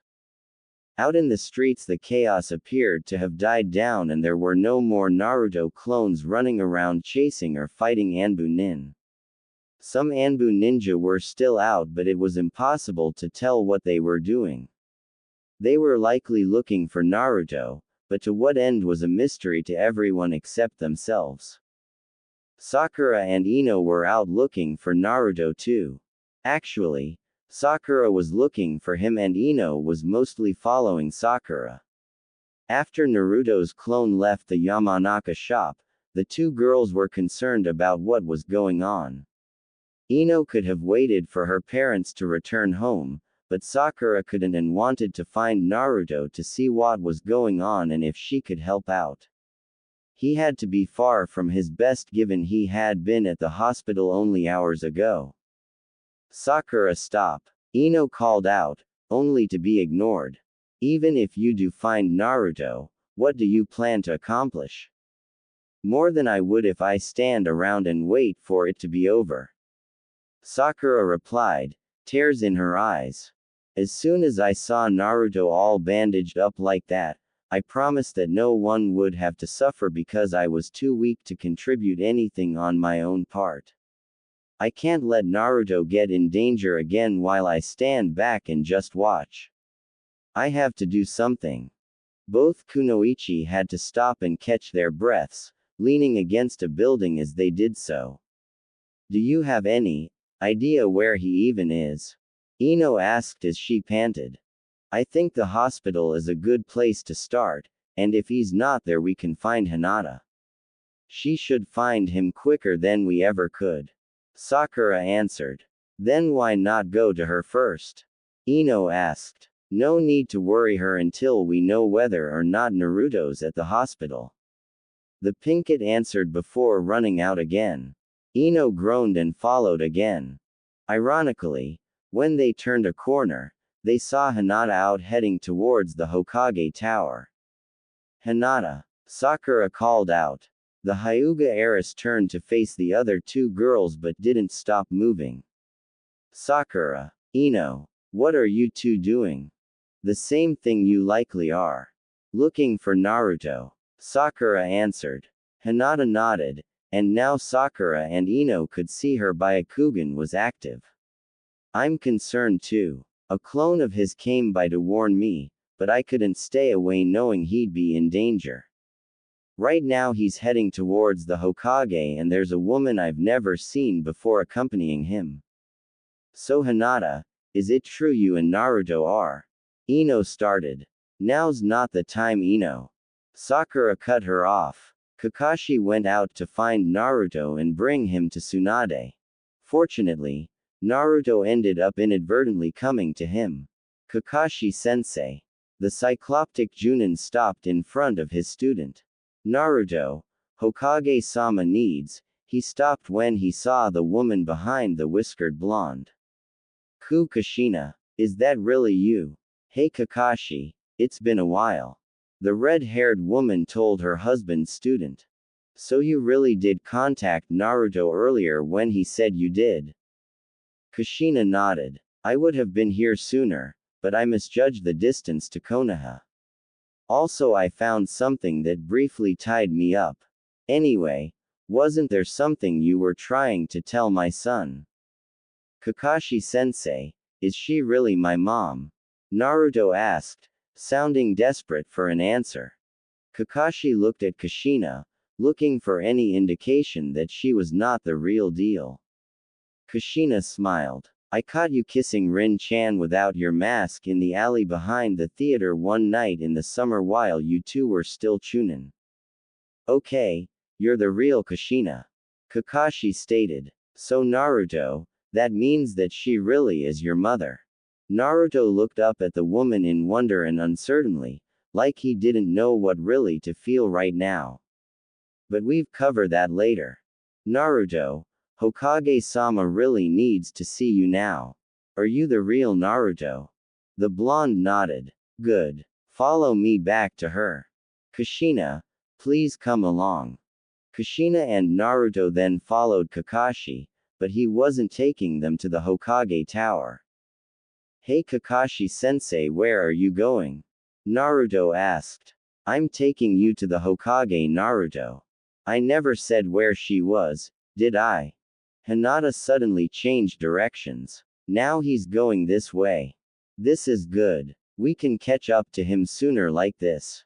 This direction took them to outside the Forest of Death, where Tsunade, Shizune, and Taunton were waiting. Standing back being covered in the foliage, they saw Naruto, Kakashi, and a woman they never saw before appear before them. Tsunade faltered when she saw the redhead. Kushina, impossible. Hi you old bat. The years have not been kind to you. Kushina greeted with a grin and teasing tone but a friendly wave. Tsunade got mad and reflexively threw a punch. Completely calm, Kushina kept her waving hand up and blocked the hit, looking and acting like she was catching a ball being tossed to her. Naruto and Shizune dropped their jaws at this sight. Tsunade pulled her fist back. Only one person has ever been able to block me like that. You are Kushina. Where have you been, you teasing tomboy? I've been fighting a war just to gain the right to come back here, among other reasons. But more on that later. What's going on here tonight? A war? Tsunade repeated, then frowned. You're lying. Such news could not possibly be kept secret. Tell me the truth, Kushina. I'm not lying. I was in a war. Just not here in the elemental nations. I was in another kingdom fighting to get the tyrant out of power. I'm only able to be here now because the fighting is over and I want to see my son. Kushina defended. Well, fighting just started up here and we better get Naruto out of the danger zone. The slug Sanin told her. What? But I can help out. Naruto stated. Naruto, the best way you can help out is to not get involved. Shizune told the young boy. Taunton oinked in agreement. You will have to explain yourself, Kushina, but for now, Kakashi, go find Sakura and bring her here if you want her to be a part of this. Tsunade said. Before Kakashi could move, Sakura emerged from her hiding spot. I'm here. What do you need me for? She called out. Sakura, what are you doing here? And how did you find us? Kakashi asked. I was concerned about what Naruto was getting involved in. Sakura answered. Hinata stepped out too. Me too. And I led her to Naruto-kun. She looked like she was expecting to be punished for this. Anyone else with you? Kakashi asked, eyeing the bushes. Ino came out. Just me. I tagged along. You and Hinata should go home right now. Kakashi ordered. Why? Ino asked. Because you wouldn't have any role here. The Cycloptic Junin told the blonde Mindwalker. You girls better say goodbye to Naruto now because this will be the last time you'll see him for a long time. Tsunade told the two heiresses, trying to be considerate. Hinata looked shocked. No, she shouted as she lunged at Naruto, engulfing him in a hug. I just got him. You can't take him away so soon like this. Hinata-chan. Naruto started, but stopped when she tearfully gazed at him. Take me with you, Naruto-kun. Please. She asked in a way that would break most people's resolve and with eyes that would even make the puppy eye jutsu cave in. Naruto looked at Tsunade, who sighed. Hinata, I haven't even told Naruto about this mission. Sakura can go because of certain circumstances, but those don't apply to you. She looked at Ino. Ino Yamanaka, please return home. Ino left, albeit reluctantly, but Hinata refused to budge. Kushina smiled and stepped up to the brunette. Hi there, little lady. Are you my future daughter-in-law? Hinata blushed so much you'd swear every drop of blood in her body was in her face. Kushina laughed lightly as the Hyuga fainted in Naruto's arms. She must really like you to react like that, son. Most girls would deny it. Sakura turned to Tsunade. Hokage-sama, what's going on? Listen everyone, because I don't want to repeat myself and we need to get out of here as soon as possible. Tsunade said, gaining everyone's attention. Hinata subconsciously snuggled closer into Naruto's chest, looking quite comfortable. Naruto, you're in danger here in Konoha, and this time the ones behind it are not stopping until they get what they want. I'm going to get you out of Konoha until they lose some steam. This may take a while though, so you better go pack for a long trip. Naruto shrugged. No need. My house was burned down apparently while I was heading to yours. My clones found out while they were running around. Tsunade arched an eyebrow. That could explain why the Anbu didn't immediately come to my aid, but that can't be the entire reason. So all you have left is on your person. Naruto shook his head. I've been prepared for a long time for the day I ever had to leave Konoha like this. I've got supplies hidden around in case my home was ever destroyed like this. I'll be fine. Tsunade smiled. Nice thinking, Gaki. Sakura was surprised. For years you thought you might be forced out of Konoha, Naruto. Sakura, even you must know I'm not exactly the most liked person in town. I hoped they would learn to get over it and accept me, but I was prepared for the possibility they wouldn't and I would have to run or die. Hope for the best but prepare for the worst, like Iruka-sensei said in class. The whiskered blonde told his teammate. Kushina looked confused. What do you mean, son? More on that later, Kushina. For now, let's get going. Kakashi, you know what to do. Sakura, you wish to come and learn under us. Tsunade said. The Pinkett was surprised. Me? But why? Am I in danger too? Kakashi nodded. In a way you are Sakura. You are his teammates, so the ones after him may target you as a means to get to him. If you go with them you cannot be targeted and you can learn under Tsunade-sama at the same time. Sakura turned to the blonde Hokage. But who will watch over Konoha while you're gone? I'll tell you after we're away from prying ears. Do you accept? Tsunade told the young girl. Sakura thought it over for a moment, looking at Naruto as she did. Alright, I will, but on one condition. Hinata goes with Naruto. The adults and even Naruto gave her a questioning look. You said I'd be in danger because I'm his teammate. Wouldn't his girlfriend be an even bigger target? She's got a point, Ba-chan. Naruto stated. Kushina smiled. I don't mind my son's girlfriend being with him. It could make things easier for him to understand. Understand what? Tsunade and Naruto asked. Away from prying ears. Kushina said, using Tsunade's excuse. Tsunade sighed. Fine. We'll wait to hear from Kushina and we'll take Hinata along. Kakashi, go inform Hiashi about this. When I find a stable location, I'll send word to you so you will be able to correspond.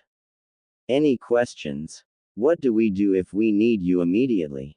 Kakashi asked. An immediate return would be impossible for me, so delay the issue as much as possible and improvise if you have to. The slug Sanin told the Junin. Kakashi nodded and left. So where are we going? Naruto asked. Go get your provisions, then we'll talk. Suan told him. I know a good place you can hide. Kushina offered. My idea first. You still have to explain yourself before we go anywhere you recommend, Kushina. Tsunade claimed forcefully. Fair enough. Should I go home and get some stuff? Sakura asked. Tsunade shook her head. Probably not a good idea, unless there's something there you have to have or can't do without. She then faced Naruto. Naruto, how much did you stash away? Enough to feed and help myself for 6 months. Maybe a month or 2 for all of us if we use it carefully. Good. Sakura, if you can, be discreet about it.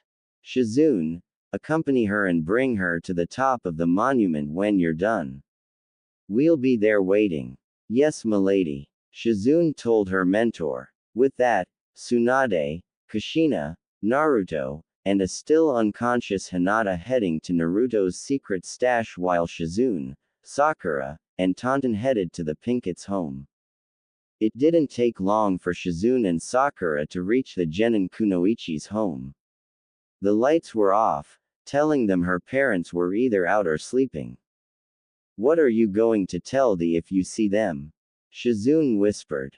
Sakura shrugged. Not sure. The truth, I guess. Mind telling me why exactly you're going with us? Shizune asked. Not that I mind it, but I am curious. Let's get this over with first. Shizune nodded. I'll wait out here. You know what to do. Sakura nodded and went inside. I wonder how long it's going to be before I come back. Will I even be able to come back? She silently walked through the front room of her small house. No, don't think like that. Of course I will be back someday. I'm not going to leave Konoha forever, just until this revolution thing ends and Naruto's out of harm's way. I just hope Mom and Dad stay safe too. She carefully went up the stairs, using her chakra to stick to the walls rather than risk making too much noise. I guess I don't want Mom and Dad to ask me what's going on. I shouldn't just disappear, so maybe I should write a note for them. Yeah, that'll work.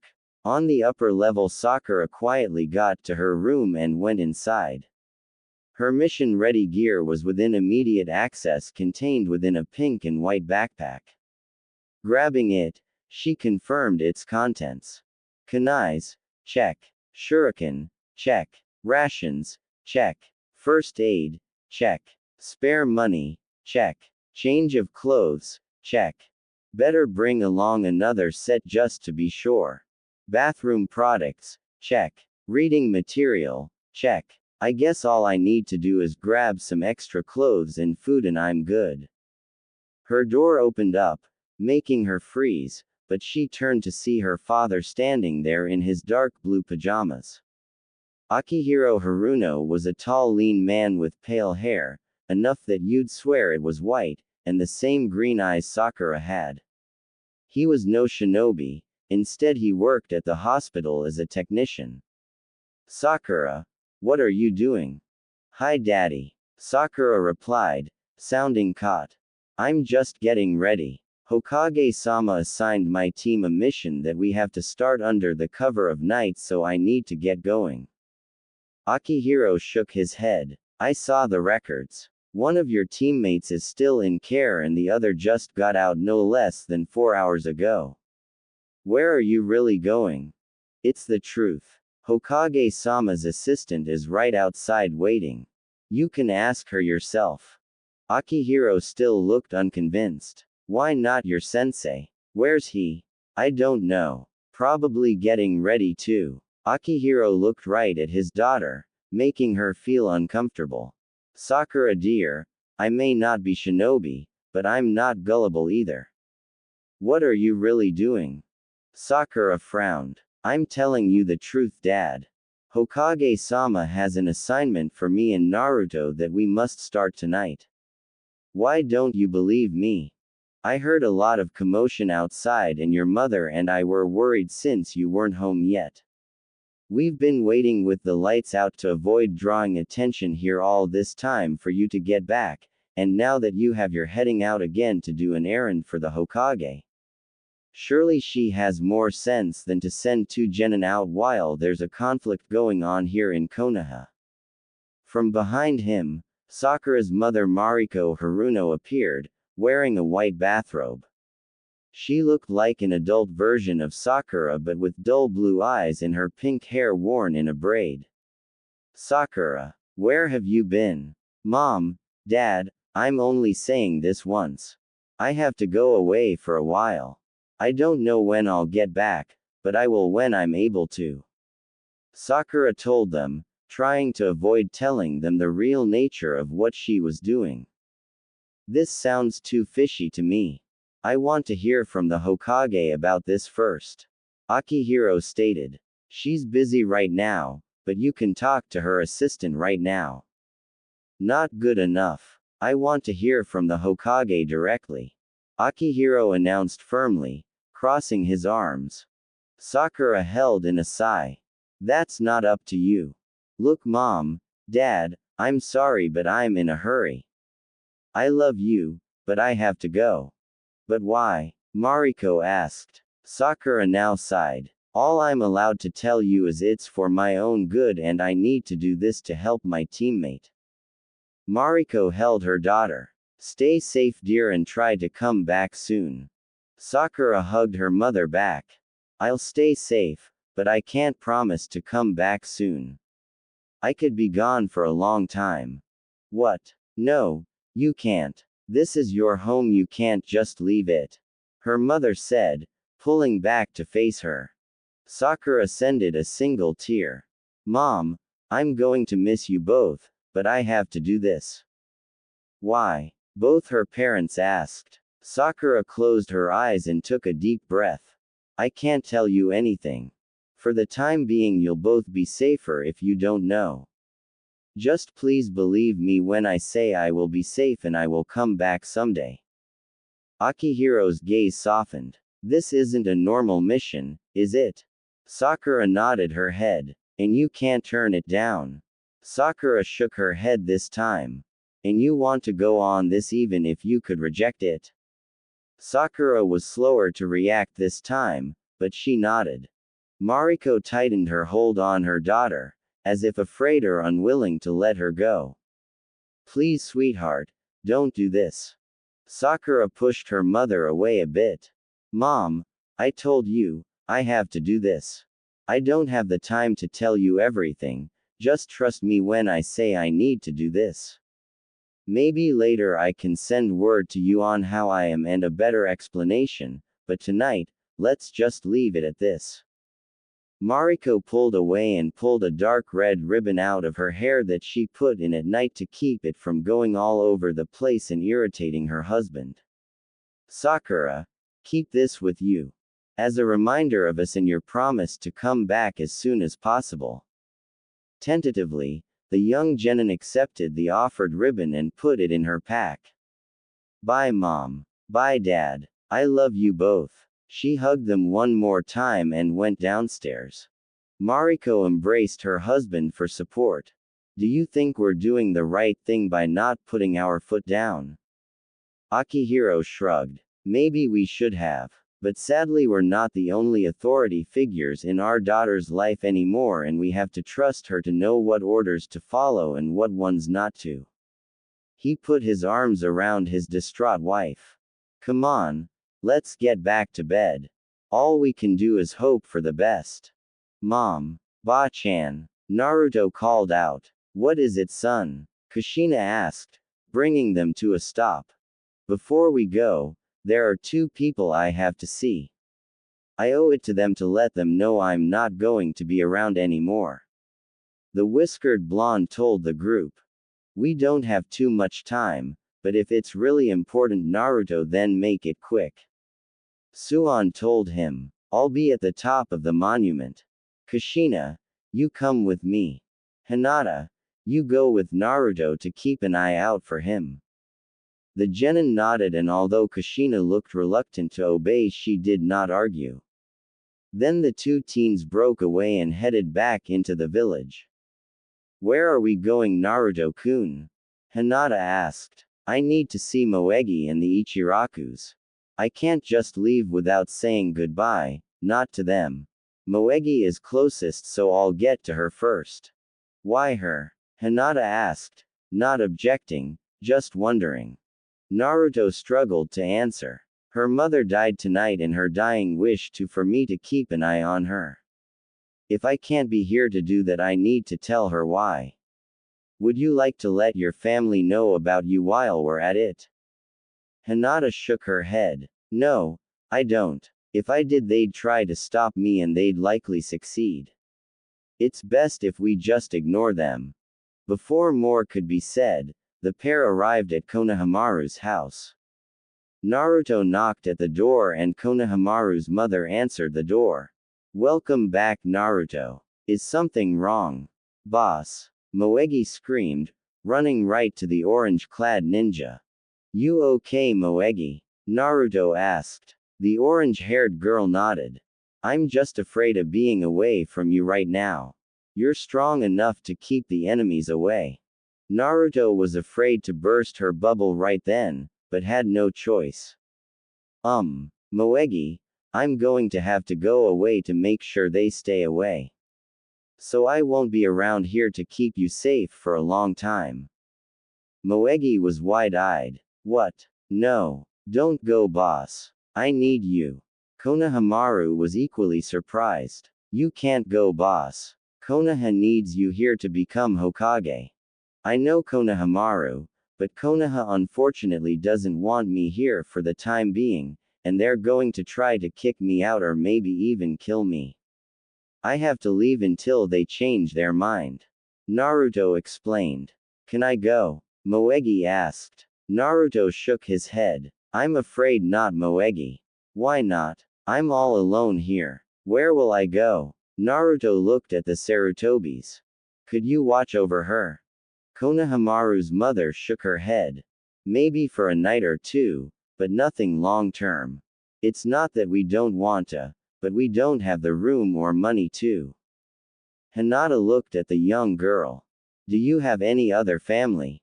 Moegi shook her head. I was adopted. Unless boss takes me with him, I'm going to have to go back to the orphanage. Naruto cringed. That was a fate he wouldn't wish on anyone. I don't know what to do, but maybe Ba-chan would. You want to go ask her? Moegi nodded and Naruto faced Konohamaru's mother. Thanks for watching her. If I don't bring her back tonight, just know she'll be in good hands. Hey, can't I go where you're going, boss? Konohamaru asked. Naruto shook his head. Sorry, Squirt. Your mother needs you and I need someone I can trust to keep an eye on Konoha while I am away. Plus someone has to tell Udon everything, right? The young boy sighed then stood diligently. I'll do what I can to make this town see it needs you, boss. Thanks Konohamaru. I'm counting on you. After saying goodbye to Konohamaru's family, Naruto created a clone and had it take Moegi home to gather a few things she wanted to keep on her before heading to Tsunade. During that time he and Hinata headed to Ichiraku's ramen. Naruto was quite surprised to see the lights on. Maybe they're pulling a late shift tonight. He thought aloud before entering. Old man, Ayame ne-chan. Naruto. Tsuki and Ayame called out before coming out of the kitchen. You alright? Naruto nodded. Yeah, I'm okay. Despite this weird thing. He then held out his tail. The ramen chefs gasped. What is that? Some strange tale that appeared tonight while I was fighting. Even weirder. My mom showed up today and she even has one too. Naruto answered. Hinata looked at him. She has one too. I didn't see one. She can apparently hide it. I don't know what's going on here. How do we know you're really Naruto then? Tsuki cautiously asked. Who else would ask to eat their own weight in ramen and ask if you had a scale to determine how much ramen that really would be? Ayame smiled. Good enough for me. We thought you might show up with all those clones we saw in the streets. What's going on? To put it short, I'm going to have to flee town for a while. Naruto told them. Tsuki made an understanding sound. So it's finally come, Naruto nodded. Looks like it. I wanted to say goodbye since you guys have been like family to me. Speaking of family, could I go see your mom? There's something I'd like to ask her while she's here. Ayame asked, a stern look in her eyes. I guess, though we have to move fast. Ayame smiled. No problem. Just let me get ready. I'll be a moment. She then turned and went in back. Tsuki looked at the young boy he considered the son he never had. Where will you go, Naruto? That wave country you told me about. Likely. It's nearby and somewhere I know I'd be welcome in. Hinata tapped his shoulder to get his attention. Naruto-kun, maybe you should think of somewhere else. If any hunter nin are sent after us, that might be the first place they'd search. Really? Naruto asked. Actually that makes sense. Tsuki added. Ayame appeared. I'm all set. Naruto was surprised to see her. She wasn't dressed in her ramen server outfit, probably the only thing Naruto had ever seen her wear. This time Ayame dressed an awful lot like Anko, wearing a black open jacket with a dark purple mesh shirt underneath that almost made her bust look half a cup size bigger than her normal outfit led others to believe. She wore skin-tight black leggings under a black skirt with a blue belt and a ninja tool pouch strapped to her right thigh. On her back was a purple backpack. There. I'm ready. For what? Naruto asked, not expecting this. If I'm going to see your mother Naruto, I want to make a good impression on her. As well as show her I'm no pushover. Ayame calmly explained. Are you expecting to fight her? Hinata asked, quite surprised.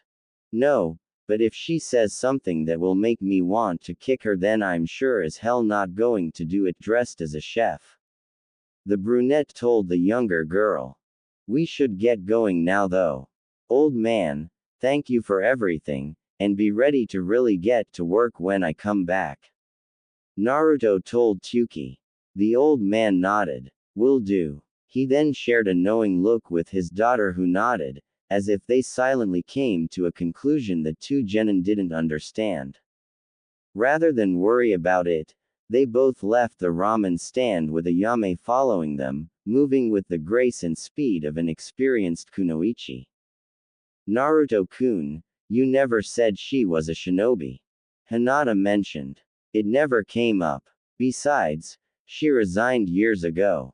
I'm not sure why. She just said she was mad at someone and refused to do more work so she quit and started working with her dad.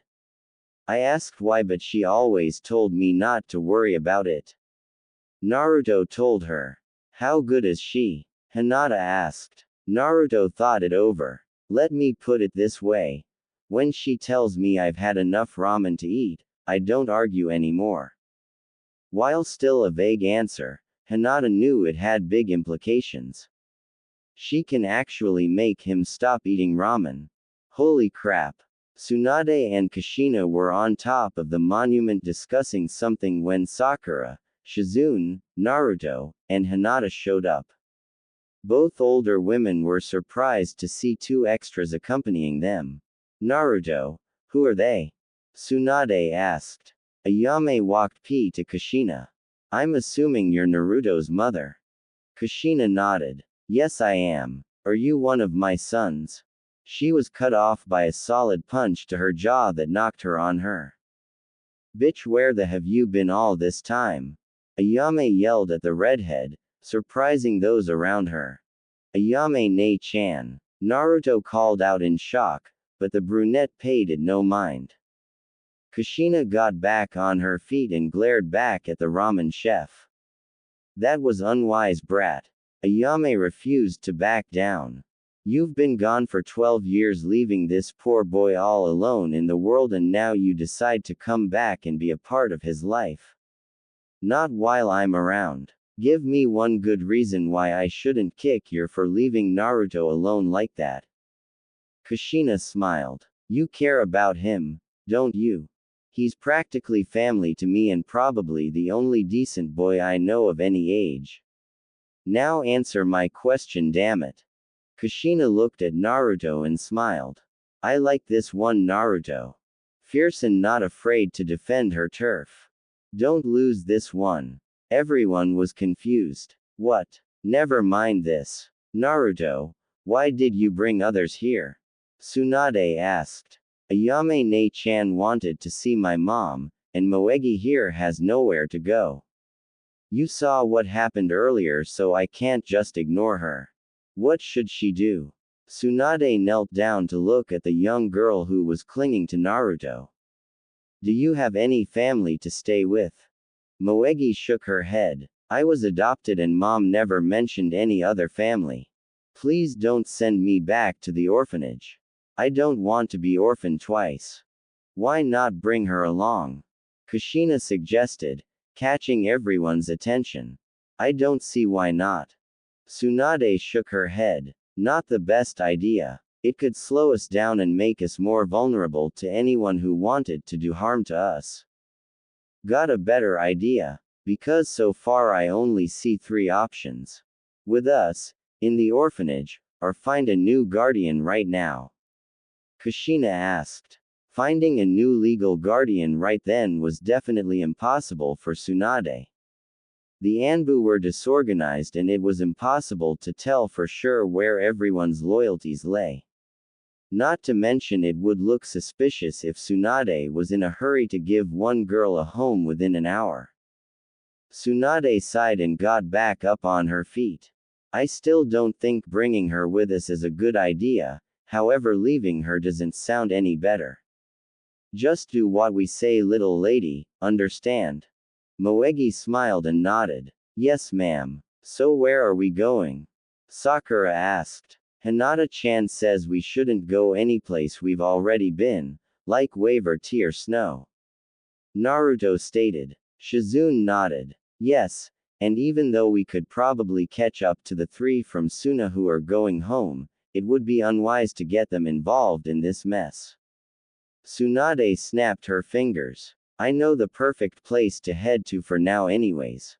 Where? Everyone asked. Sea Country.